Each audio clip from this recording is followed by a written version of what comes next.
と参議院議員杉尾秀哉、ありがとうございます。手を振っていただきました。私の選挙区は長野でございますけれども、長野から有田40経営者の皆さんに、全国の目がこの八王子に、そして東京に24区に注がれている、そのこと。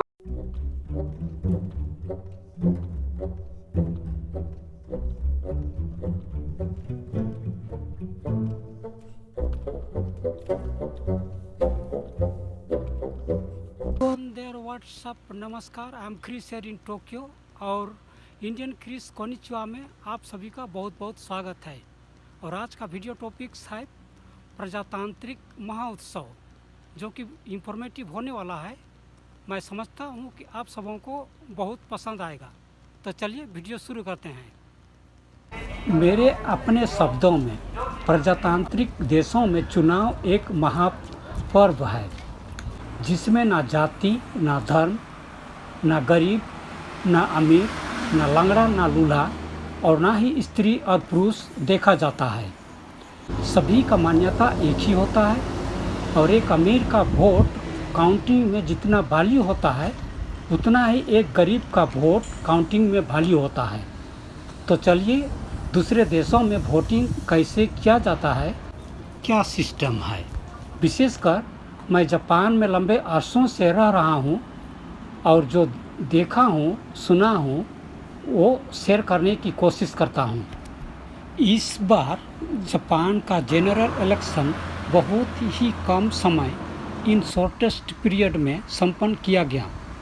mister Ishiba LDP का leadership जीतने के बाद 1 अक्टूबर को पीएम का शपथ ग्रहण करने के 8 दिन बाद 9 अक्टूबर को जनरल इलेक्शन का अनाउंस करते हैं। इसके लिए 10 अक्टूबर को प्रतिनिधि सभा भंग करना, हाउस ऑफ रिप्रेजेंटेटिव, 15 अक्टूबर को प्रत्याशियों का नामांकन, registration, there after official campaigning की शुरुआत, चुनाव प्रचार अभियान की शुरुआत। और बता दें कि there is no road show as in India, no गाजा बाजा before completing a registration of candidacy. 27 अक्टूबर को वोटिंग एंड बैलेट काउंटिंग। और बता दें कि यहाँ पे बैलेट पेपर से ही वोट होता है। Result is declared live on the same day, no blackout. Voting machine no गड़बड़ी, बैलेट मशीन नो गड़बड़ी, बैटरी चार्ज नो गड़बड़ी। जापान में चुनाव एकदम फ्री एंड फेयर होता है। एक जापानीज नागरिक प्रत्याशी के रूप में अपना नामांकन करवा सकता है, चाहे किसी भी बैकग्राउंड का हो, हाउसवाइफ हो, टैक्सी ड्राइवर हो, डे लेबरर हो, पार्ट टाइम जॉब हो या होटल वर्कर हो। एग्जाम्पल के लिए टोक्यो मेट्रोपॉलिटन गवर्नर के लिए दिस टाइम 56 व्यक्ति अपना नामांकन कराए थे। That was a highest ever. तब चुनाव प्रचार का प्रोफाइल फ़ोटो चिपकाने के लिए इलेक्शन बोर्ड में जगह कम पड़ गया था। यहाँ नामांकन करने वालों के लिए पोस्टर बोर्ड में इक्वली एक जगह दिया जाता है, जो कि इलेक्शन कमीशन या सिटी ऑफिस की ओर से पब्लिक जगहों में टेम्पोररीली पोस्टर बोर्ड खड़ा किया जाता है। Strictly there is no private hoardings. नामांकन के समय ऑफिस में किसी पार्टी की ओर से भीड़ लगाकर किसी प्रत्याशी का नामांकन को बाधा डालना, नामांकन रद्द करवाना, प्रत्याशी का नामांकन वापस करवाना, ये सब यहाँ पर नहीं चलता है। इम्पोर्टेंट, इस कैंपेन पीरियड में प्रत्याशियों का प्रोफाइल लिस्ट इलेक्शन कमीशन की ओर से इलेक्शन बुलेटिन में प्रिंट आउट करके एवरी हाउस होल्ड को डिलीवर किया जाता है। एंड सेकेंडली, हर एक एलिजिबल वोटर को वोटिंग टिकट्स उनके एड्रेस पर पोस्ट किया जाता है, if his address is registered to the city office. और एक बात, यहाँ पर शिफ्ट करने के बाद अपना एड्रेस सिटी ऑफिस में रजिस्टर करना होता है।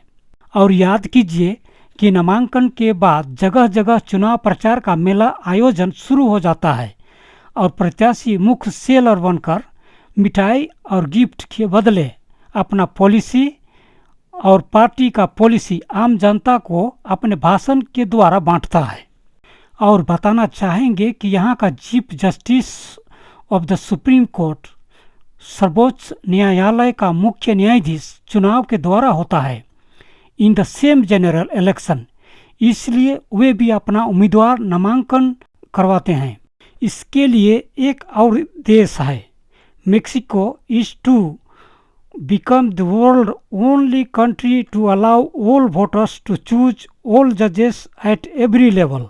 Starting next year, changes were needed to clean up a rotten judiciary serving the interest of the political and economical elite.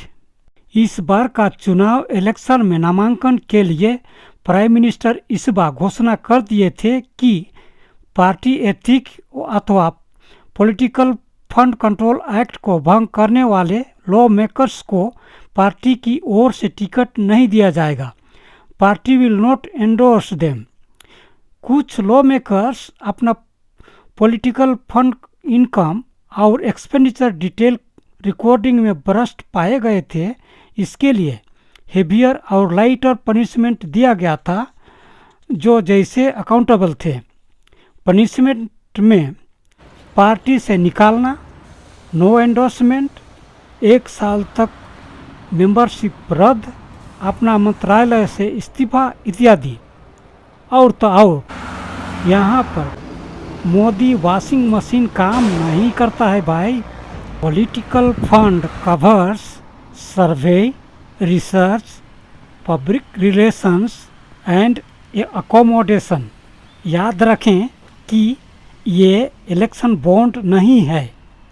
Law makers in their department या चुनाव क्षेत्र में पार्टी ऑर्गेनाइज करके entrance fee के रूप में पैसा जमा करते हैं। On the voting day, voting की शुरुआत सुबह 7 से शाम 8 बजे तक। इसके अलावा अर्ली वोटिंग का सिस्टम भी है। एक्चुअल वोटिंग के दिन के पहले कोई भी वोटिंग सेंटर में जाकर अपना वोट दे सकते हैं। हर एक वोटर अपने एड्रेस में पोस्टेड किया हुआ ऑफिशियल वोटिंग टिकट लेकर नियरेस्ट वोटिंग सेंटर जाना। वहां रिसेप्शन में 3 बैलेट पेपर दिया जाएगा, एक व्यक्तिगत प्रत्याशी चुनने के लिए, दूसरा मुख्य न्यायाधीश, तीसरा अपना मनपसंद पार्टी चुनने के लिए। याद रखें यहाँ पर प्रत्याशी और पार्टी अलग अलग चुन सकते हैं। इस बार से तीनों बैलेट पेपर और तीनों बैलेट बॉक्स का रंग अलग किया गया था। बैलेट फिल अप करने के बाद बैलेट कलर से मिलता जुलता कलर बैलेट बॉक्स में डालना।